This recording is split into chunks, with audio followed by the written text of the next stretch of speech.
Well, our first report is talking about China's inflation rate.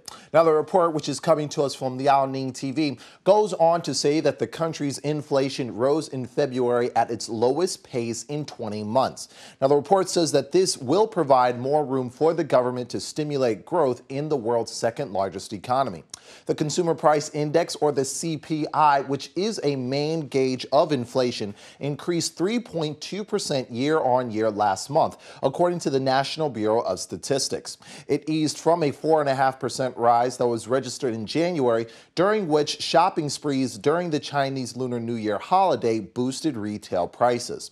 Now, according to Tong Tai, who is the chief economist at Minsheng Securities, with inflation pressures fading, this will leave Chinese policymakers with more room to further loosen the monetary policy, so to shore up growth. Yuan Gangming, who is a researcher at Tsinghua University, also weighed in on the issue, saying that the pullback of February's CPI rise, along with continuous food price declines, indicates the government's inflation control target could be reachable this year.